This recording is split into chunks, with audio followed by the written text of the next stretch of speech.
Lelo pa Nyasa VoiceBox pamene nkhani zimakhala zandale kuyendetsa bwino kwa dziko komanso ulamuliro otsatira bwino malamulo kuno kwathu ku Malawi.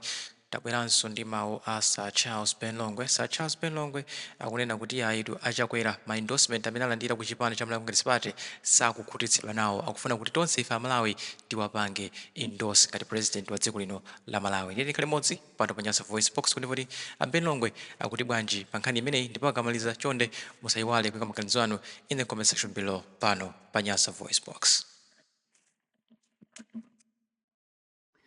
Ndi kulandireni okondedwa omvera lero lino pa 21st of February 2025, and it happened to be on Friday. While my time says 7 minutes after 13 hours, imene 7 minutes past 1 chigawo chimenechi chakumasana, ndipo mbwalo limeneli muli ndine Sir Charles Ben Longwe. Ndikulandireni mote ochoka kuno University of Knox kumene inde timagabadula modetsa nkhawa, kuchapana, kutsukana, kusambisana. Kuti anthu azionana bwino. Do you know that scripture? Bible limene manena kuti Yesu atachirisa munthu atampaka matope m'matso. Matope aja atachoka kumufunsa kuti ukuona bwanji, ati ndikuona anthu ngati mitengo ali this time around Peter okasambe. Anaona kuti iyayi mdziko muno tisamaonane anthu kumaona anthu anzako ngati mitengo, oteroyo amayenera kuti apite akasambe. Nde Yesu anamuza kuti pita ukasambe, sukuona bwino mphanga. Ndakuchirisa kuma maonedwe ako sukuona bwino, so you need to go and bath. Anatumizidwa kuti akasambe kuti azitha kuwaona bwino anzake, kumaona anthu ngati anthu. Now mudziko muno anthu ena ake akufunika kuti akasambe chifukwa chona kuti sakuwaona anzawo ngati anthu, akumaona anzawo ngati mitengo. Kunena zona, for the past 5 years, ya Dr. Lazarus Makathi Chakwera, people have been treated like trees. Anthu akhala yang'aniridwa ngati mitengo, osati ngati anthu iyayi. Zokuti well-being yawo imakhala bwanji, amadya chani, amadalira chani pa tsiku ndi tsiku, moyo wawo tsiku ndi tsiku, zimene zozo boma la Dr. Lazarus Makathi Chakwera. It's none of his business. As long as akukhala ku State House, akuyenda ma trips aboma, akupanga ma allowances, akulandira, things like that, ndrama zina zaboma zikuonongedwa. Kwa iyeyo Dr. Lazarus Makathi Chakwera zili bwino, ngakhale kuti anthu azilira dziko kuno, iye sizikumukhuza. Akutengerani madzi, akuyikirani apo mukhale ndi madzi opanda chakudya. It's fine for him. Katundu azingokwera, it's none of his business that one. Kwa chakumangogwa sizikumukhuza, kuona anthu ngati mitengo. Nde Yesu akuti mupite mukasambe, kuti muziaona anzanu ngati mene amaonekera, osati muziaona anzanu ngati mitengo. This scripture Dr. Lazarus Makathi Chakwera akuidziwa ili mu Bible. Ona anzake ngati mitengo, akasambe bwinobwino, ayambenso kwaona anzake mongano. Nde pa zaka 5 boma la Dr. Lazarus Makathi Chakwera laona anthu mdziko muno ngati mitengo. Ndeti kuti ayi ena inu amene muli ma followers iso, amene mwakhala mukuona anthu ngati mitengo mdziko muno, ine Charles Ben Longwe kuchokera kuno ku University of Knox, tikuti ayi kasambeni. Kasambeni ndi mawu a Mulungu. Kasambeni ndithu muziona anzanu ngati anthu. Chifukwa tikamabwera pano ndikumalirira dzikoli, kuti dzikoli anthu akuvutika. Ena mukumabwera kuti Ben Longwe mutu wako sukugwira. Komano I thank God kuti otero mwina ndi munthu mmodzi, pali kamunthu kena kake ku WhatsApp kwangawo kakuvuta kwambiri. Yekha basi. Mwaona kuvuta kwambiri chifukwa choti akuona anthu ngati mitengo. Ine Ben Longwe ndikuti ayi kasambeni, muyambe kwaona anthu tsopano ngati anthu. Mwayiona meneyo ngati zili zotheka. Nde nonse amene simuaona Amalawi ngati Amalawi akamadandaula ngati kuti mwina akukupemphani, kapena kuti akukuvutisani, kapena kuti akutayisani nthawi, ineyo nditero choncho kuti kasambeni. Mukamaona anzanu ngati zinyalala, ngati zipwete, mukamaona anzanu ngati zinthu zosaoneka bwino, ngati chimbudzi, ayi kasambeni. Kufunika kuti musambe. Wena kusamba ndinuyo amene simuona bwino. Munamvaponso Bible imana kuna kuti he who digs a pit himself is gonna fall into it. Aliyense okumba mbuna azagwiramo yekha. And he who breaks the wall, the snake is gonna bite him. Iye obola mpanda njoka izamu. This is the word of God. Zimene zimaonesa kuna kuti iweyo ukamakumba dzenje udziwe kuna kuti amene ukunkumbirayo mwina sapezeka pa nthawi imene ufuna kungwetserayo, mwina uzapeza kuti wekha waiwala wagweramo sondiwe.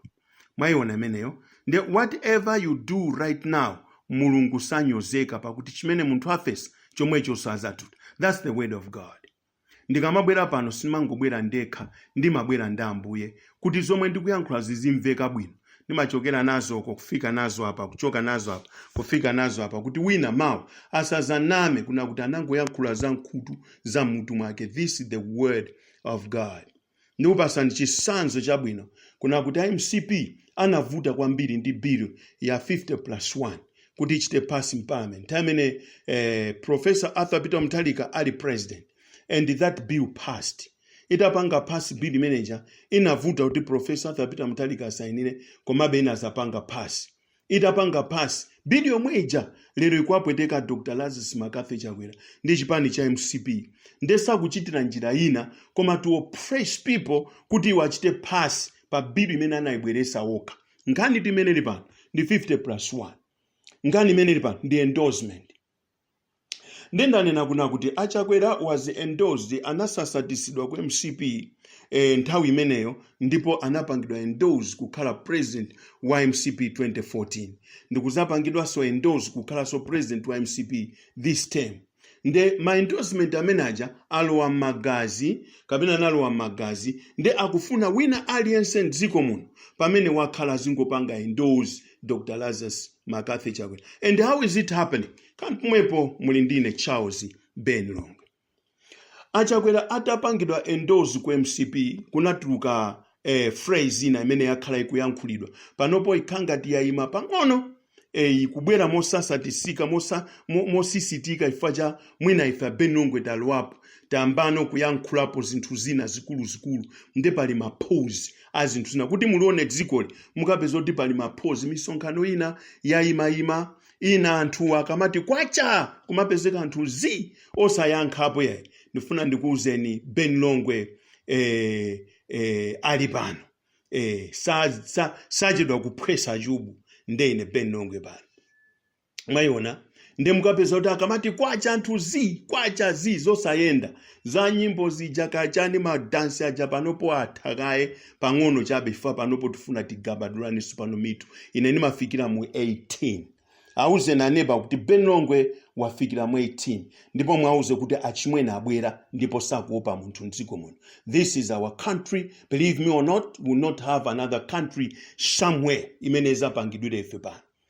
Nde apangidwa endorse a Dr. Lazarus Makathi Chakwera nde anabwera ndika phrase kameneka kokuti boma ndilo mweri. Saying kuna kuti dziko lonseli limpange endorse Chakwera yekhayo kuti amene ndi amene akhale president wa dziko lino nde boma ndilo mweri siti kusinda.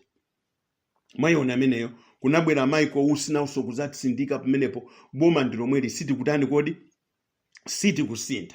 Ndema activists chanchani tonse boma ndilo mweri siti kusinda.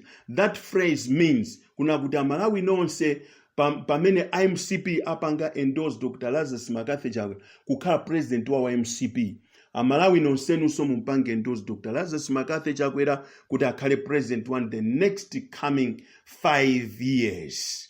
Nde kuti mavuto amene takhala nawo muzaka 5 ya Dr. Lazarus Makathi Chakwera mavuto amene ajasada tikwanire tikufuna mu pajefa Malawi timafuna zambiri.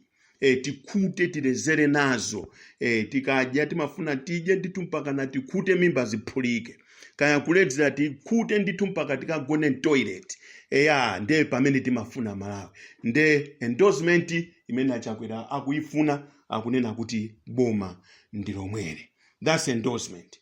Koma no strategy yokuti boma ndilo mweri itheka bwanji zitheka bwanji kuti zitheke za endorsement imene kuti boma ndilo mweri. Nde listen to this strategy. Mumvesere ku strategy imene. Mbuyomu ndakhala ndikukuuzana Malawi kuna kuti kumene tikupitako kukufunika titenge ma restrictions from ICC International Criminal Court kuti anthu awawa we have to take them to book kuti zinthu zina zimene akonzekera kuti azichite zisachitike mdziko muno. Chifukwa ndimaona dictatorship kusogoloko nde anthu ena ngakhale opposition amene anandiukira kuti Longwe ukungofuna ndalama iwe. Timakudziwa iwe ndi wadyera. Wati. Lero maziona pamene zafika apa, pamene zilimo. 3 years ago ndinakuwuzani kuti awo akusungirani mpeni kumphasa ino opposition. Awawawa tikamafika 2024, 2025 akhala kukumangani kumakutsungani kumakumangani kupezani njira zifukwa zina zotero. Ndinayankhula zimenezi. No one took me serious. Zimenezo zinangopita zinangomwa madzi mpaka na tinafika no pomangonera kuti abale tikauza anthu aizi safuna kumva. Lero lomwe aziona mmene zikukhalira kuna kuti these guys anolamano ndipo akonzeka ngakhale mparliament mmene ma members of parliament adandaula tinaona Ben Pili akwadandaula Richard Chimwendo Banda kuti awaopseza mu parliament kufika poopseza ma members of parliament amene anasankhidwa ndi anthu ku constituency kwawo kuti wakhale ma members of parliament. Kumene koko ndikuonetsa kuna kuti dictatorship at this level best yafika pamene yona kuti you need to be clever and work hard in your brains. Mayona meneyo endorsement imeneyi yafika no pa Japona kuti sopano tipanga bwanji kuna kuti boma likhale lomweli. That is why you saw Malawi Electoral Commission, NRB, I think NRB means National Registration Board, akugwira limodzi ndi Malawi Electoral Commission, which is impossible. And I'm saying it here, it's impossible. Kuna kuti akalembera wazama vote azigwira ntchito limodzi ndi Home Affairs. Imenezo osatheka. Koma I know kuna kuti akalembera wazama vote to verify the people's IDs amaina kuti achite verify ku Home Affairs kapena ku NRB. Not that they must work together pa nthawi yakalembera. Zimenezo sizoona. Ndemukhoza kuona kuna kuti the system is already corrupt. Palibe chichonse cha nzeru chimenecho cho muchikonzekera Malawi kuti cha nzeru palibe. Ndifayeke ine ndimakudzusa ni nthawi zonse koma nthawi zonse simufuna kudzuka mumazazizimuka nkhwangwa ili mutu. Mumazazizimuka nkhwangwa ili mutu. The working together of Malawi Electoral Commission and NRB was not on or is not on. That is not true. That's part of endorsing. Kuna kuti after endorsing Dr. Lazarus Makathi Chakwera ku MCP 2014 and 2024, a Malawi nonsense through NRB and Malawi Electoral Commission, you have to endorse Dr. Lazarus Makathi Chakwera. Endorsement sina telepomwepo. How are we going to do this? Let us bring a system imene ikoza kutandiza kuna kuti endorsement yo iteke. That's why they came with Smartmatic imene itabwera mdziko muno anthu munamba kung'ung'uza ndi kudandaula. But 3 years ago I used to tell you guys, these guys akugula machine onena kuti azachite rig my elections mdziko muno. Munanditenga kuti ineyo what I'm doing is cyber, ndikungoyankhula zinthu zankhutu zosamveka bwino, palibe ananditenga serious. Chimashini chija sopano chabwera panopo taonano sopano anthu mukung'ung'uza pa social media kuti tipange reverse zimenezo zititengeraso mwina chaka kuti ziteke. How will we manage? I don't know. But I said it before it happened. Monga ine galu wankota osakandira pachabe and Malawi simunali nane serious. Mapeto wake kundinyoza kundiyankhula izi ndizi. Now the machine is in this country. Aliyense akudziwa kuti mdziko muno muli Smartmatic. Smartmatic machine imene ndi chatu imene yasokoneza mavoti ku Mozambique. Ndi imene yasokoneza kumene. Ndi imene so ili mdziko muno. Imene yamenyesa koma opposition ku Mozambique. Ndi imene so ili mdziko muno. But I used to tell you guys, Samarina, there's machine that is coming. By then sinimadziwa dzina la machine kuti dzina la machine lizakhala chani. Komano timadziwa kuti when the president goes outside this country kandi kuunga kumene kuja kumapeza kuti wakabwerako anthu ena masala konkuja ndikumakaenda mu Dubai mu kumakapanga za zimenezo. Program sinayambe dzulo, sinayambe 2024, inayamba mbuyo. Lero ndi zimenezo. That's another issue. Endorsement, endorsing Dr. Lazarus Makathi Chakwera to the next 5 years. All right. Now, how are we going to endorse him? Who is going to control this thing? Electoral Commission. Let us choose our own from our part. ndimene sopano adasankha Enabel Mtalimanja kuti ameneyu diehard wa MCP ndi amene akhale chair wa Malawi Electoral Commission. If I'm saying what I'm saying is not true, then object, then yeah, you can take it further from where I'm saying. Adasankha Enabel Mtalimanja diehard wa MCP akapange control my elections onse ku Malawi Electoral Commission. That's part of endorsing Dr. Lazarus McCarthy Chakwera. Another endorsement, yoti dziko lonse limpange endorse Dr. Lazarus McCarthy Chakwera for the next 5 years to come.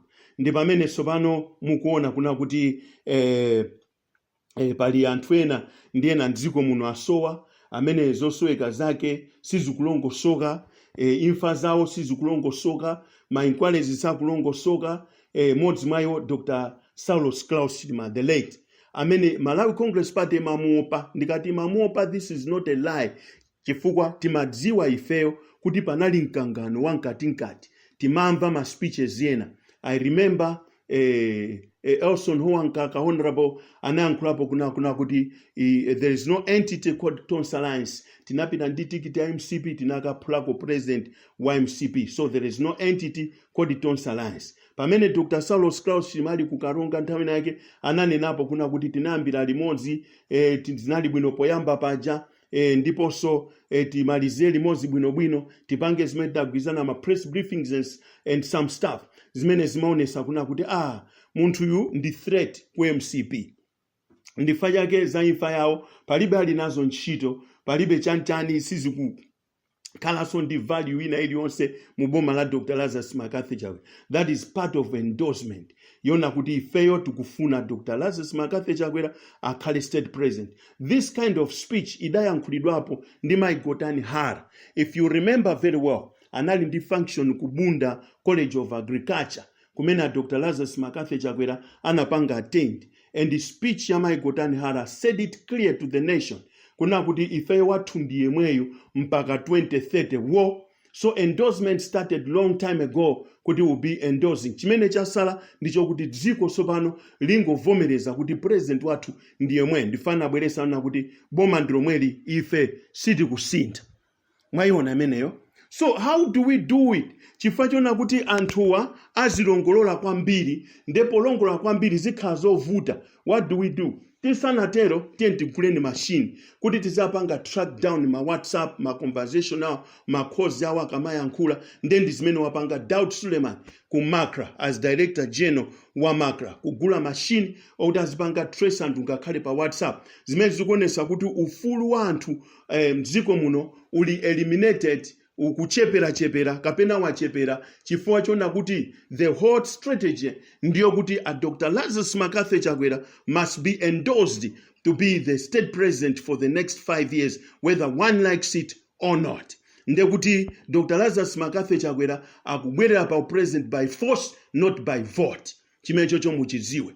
Now, so what are we going to do? Chifamuli anthu ena somuno amene akutiopseza kwambiri. Maka Professor Arthur Peter Mutharika. What do we do? Let us create a bill ya age limit ipite ku parliament. Tialipire ma members of parliament akapange pass bill imene kuna kuti age limit malire mwake kandi zaka zingati munthu asayimirenso. Blocking Professor Arthur Peter Mutharika kuti asayimirenso pa zisankho zimene zikubwerazo. Strategy yomalizira ndiona kuti now when you be talking pa social media kuna kuti mwakuti muzimangidwa. Chifukwa chani professor ameneyo akumpanga zimezi muzimangidwa ndezi machine zili kujazi. Ndifake ne Benongo eni makuza na Malawi zonse kuchokera kuno ku University of Anox mutidzuka mind yanu izigwira ntchito, brain yanu izigwira ntchito. Ngati brain sikugwira ntchito makosana ndifuna ndikuze ni dziko lino lili pa moto mpaka na 2030 war. Dziko lino kukhala kuli maliro ankhani osowa kulirana chifukwa cha njala mpaka 2030 war. As I'm speaking right now, anthu akufa ndi njala mdziko muno. And it's none of Dr. Chakwera's business. As long as ali ku State House, everything is fine. Amaenda maulendo awo, akulandira ma allowances, kakatundu akudula, kazakudya mulibe mdziko muno. Forex mulibe, mafuta akuvuta, zimezo sinkhani yayi. As long as him is the president ku State House, because him has been endorsed spiritually and physically ampanga endorse kuti akhale state president. So Amalawi, if we don't look into this monga mene Longwe amaonera numaona patali kuyambira pansi mene endorsement ikuyendera mene anthu akusalazikira pansipa ena ifeso tikubwera pompano muzambaso kuyankhula mahistory athu pompano sikalenso iyayi pompano muzimva kuti iya yatengedwa iya yamenyedwa iya yimwa kuti iya yaphedwa cholinga chona kuti endorsement yo iteke chifukwa munthu akafuna kukhala endorsed akafuna kukhala dictator amapanga chilichonse chothekera kuti zake zozimuthekere ndipo saona nkhope samva chisoni alibe mtima akamapanga zinthu zimene amapangazo zimenezo ndi zimene chipani cha Malawi Congress Party chikufuna kuchita zaka zimenezi. Timaona anzathu ena ngati achina Alex Major ku MCP kuja akuzuzwa Dr. Lazarus Makafe Chakwera. Timaona ngati anthu opepera opanda nzeru zimene akupanga zija. Koma look at today mavuto amene tinawo lero achina Alex Major aja asanduka madolo pano kuti amanena zoona izi sizitithandiza ngakhale ku MCP iko panopa otikamatumiza maaudio zathu angokhala manja khuma kumadandaula kuti tsopano pamenepa tipanga bwanji. Koma ndifuna ndikuwuzeni kunena kuti zonsezi zikuchitika chifukwa cha ma leaders of opposition amene tinali nawo mbuyo more especially ya Dr. Kondwani Nankhumwa pamene ife timalira kuti tufuna opposition yamphamvu kwambiri mdziko muno iwo anali wiki lero pakadali pano dziko ndi pamene lafika. Situzoti blame ndani komano we thank God kuti nawonso ali ndi chipani chawo cha PDP sitikudziwa kuna kuti zilowera kuti zikhala bwanji zikhala motani pakuti sizikudziwika koma chodziwika bwino ndichona kuti mbewu tinayithirira mbuyo tinayizala kuyithirira yakula yamera mizu ndiye panopo kuti tikayizule ikufunikanso anthu amphamvu kuti tikazule mbewu imeneyi. Pa social media pa kumapezeka kuti pamakhala nkhondo ya ma activist osati nkhondo yomenyana ndi anthu amene afuna kuchita block democracy koma mpezeka kuti awa atenga zida akulimbana ndi Longwe awa atenga zida akulimbana ndi Longwe weni wake onena kuti tiyeni amene tikufuna nduyu kumapezeka kuti amene jatamusiya tamba kuphana tokha. To the end of the day tazala tathirira talimirira mbewu yakula yamera mizu pano yafika povuta.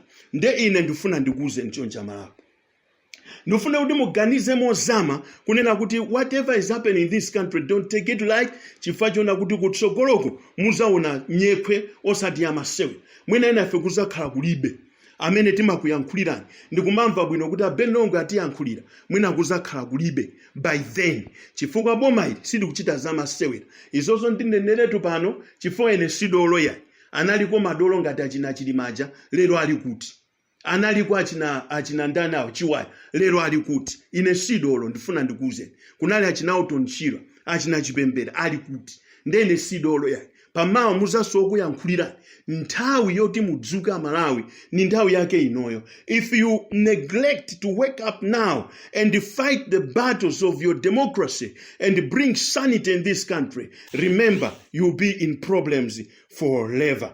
Ndene ndatiyayi Amalawi anzanga ndikuyankhuleni matsanano pamene tikudikira chodiyo chathu chija nadayi ndithu timveseko zimenezi. Chinthu chomalizira ndi age limit. Akuluakulu age limit imene akulimbana ndi Professor Arthur Peter Mutharika ndanena kale ndionena kuti athane naye ndekuti achoka konseku endorsement konseku amene wasala ndi Professor Arthur Peter Mutharika timbwesere age limit akamaliza pamenepo ndimalize motere Dr. Atupere Muluzi mukulowa mbwalo mudziwe zimenezo akangomaliza pamenepo aliyense amene akhale kuti athana nawo komano sidi kuti athana 5 tilipo. Ine ndimayankhula pano nthawi zonse guys tiye tidzuke koma mwina chifukwa cha maudani mwina chifukwa chosatikhulupirira mwina chifukwa cha zina zake ine ndi activist amene ndimaona kumbuyo ndi kutsogolo mwayiona imeneyo mdziko muno I balance sinimatenga mbali imodzi I balance ndi balance ndione izi ndipangezi ena matengera zimeja ziwembu zidani koma zomwe ndikuuzani pano pasi if you don't wake up Malawi akhala pa mavuto ankhani the next 5 years. Chifukwa zonse zikuchitika papasi ndi ma endorsement okhauka tufuna Chakwera akhale president wa dziko lino. Pamene munthu waunongera pampando sadzukapo akaonongerapo amafuna akhale pompo kuti anthu asadziwe koma fungobe limatuluka fungo ndi limene likutipeza ife kuno ku University of Hard Knocks. Ndilekeze pamenepo, munali ndine Sir Charles Ben Longwe, tikumane madzulo ano kapena mawa. God bless you. Namba yanga ndiyo mweja 0980752284. Ndibwerezenso +26598075224. Neneso komaliza +26598075224. Say no to endorsement. Say no to endorsing Dr. Lazarus Makathi Chakwera. We need revolution and change our country. God bless you. Munali ndine Sir Charles Ben Longwe from University of Hard Knocks. Thank you. Thank you.